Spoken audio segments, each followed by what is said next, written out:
नमस्कार दोस्तों, आज के हमारे इस वीडियो में हम आपके लिए लेकर आए हैं विनायक चतुर्थी की व्रत कथा और उसका महत्व। दोस्तों, चतुर्थी तिथि भगवान श्री गणेश की तिथि मानी गई है। धर्मशास्त्रों के अनुसार अमावस्या के बाद आने वाली शुक्ल पक्ष की चतुर्थी को विनायक चतुर्थी कहते हैं।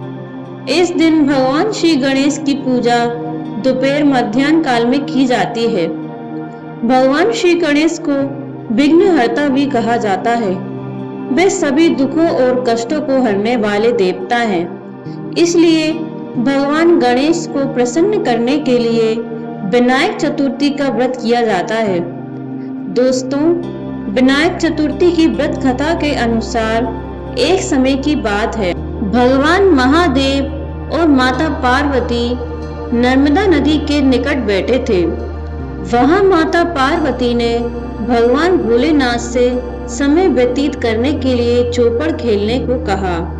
भगवान शंकर भी खेलने को तैयार हो गए, परंतु इस खेल में हार जीत का फैसला कौन करेगा, यह प्रश्न उठा।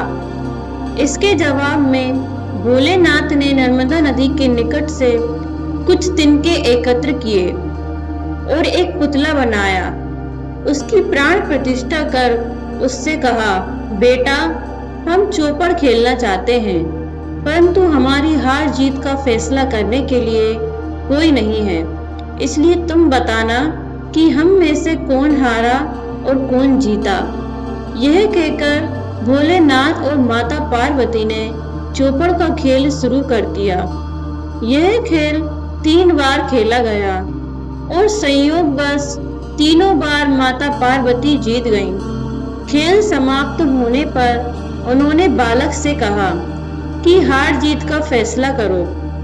तब बालक ने महादेव को विजय बता दिया।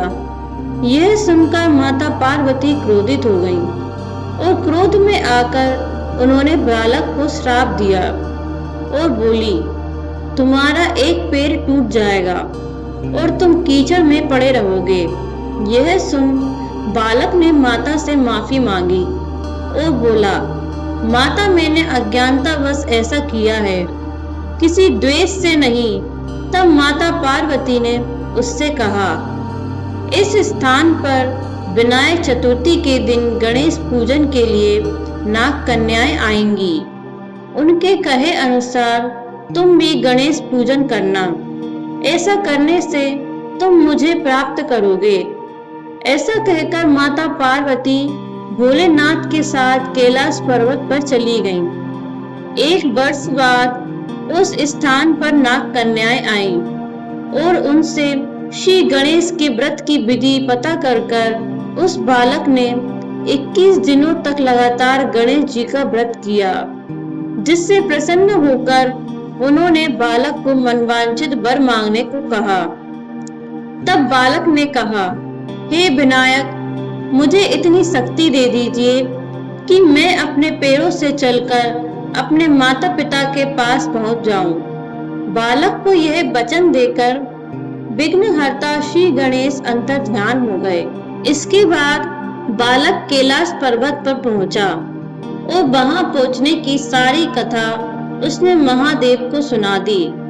उस समय पार्वती जी महादेव से विमुख हो रखी थी।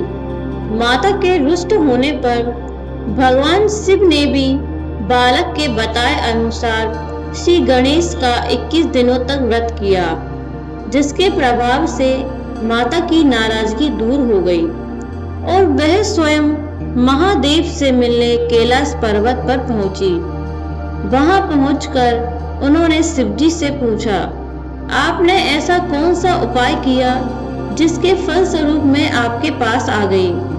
तब भोलेनाथ ने विनायक चतुर्थी का इतिहास उन्हें बताया। यह सुन माता पार्वती ने अपने पुत्र कार्तिकेय से मिलने की इच्छा जताई और इसी इच्छा से उन्होंने भी 21 दिनों तक विघ्नहर्ता श्री गणेश का व्रत किया और पूजन किया। व्रत के 21वें दिन कार्तिकेय जी स्वयं माता पार्वती जी से मिलने आए। कार्तिकेय जी ने यह व्रत विश्वामित्र जी को बताया। विश्वामित्र जी ने 21 दिनों तक व्रत कर गणेश जी से जन्मों से मुक्त होकर ब्रह्म ऋषि होने का वर मांगा और गणेश जी ने उनकी यह मनोकामना पूर्ण करी।